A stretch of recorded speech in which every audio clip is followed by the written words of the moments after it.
Hey, I got a short video for you today regarding the glycemic index versus the glycemic load and some of the myths and misconceptions that are holding people back from utilizing these tools and understanding the true effects on our body and incorporating what we need to be incorporating into our food choices. So, for instance, the glycemic index is something that is a little bit of a fallacy. A lot of people are making their food choices based on the glycemic index and they're not understanding exactly why they're doing so. And they need to be incorporating a little bit more emphasis on the glycemic load for the reasons I'm going to go over with you. Basically, the glycemic index is a measure of how quickly a certain carbohydrate turns to sugar inside of our body, which is going to create the insulin spike that has a potential to store fat. The problem with the actual glycemic index and the way it rates these particular foods are twofold.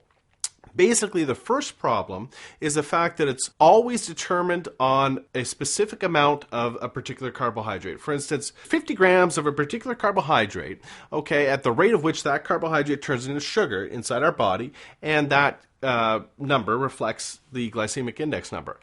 The problem with that is that there's carbohydrates that they rank in there that score high in the glycemic index that there's no way you're going to sit down and eat 50 grams of. And it scares people off from those foods. For instance, carrots. Nobody's going to sit down and eat 50 grams of carrots by itself and have to worry about the glycemic index number. So people see that number, they get scared away, and they don't eat carrots.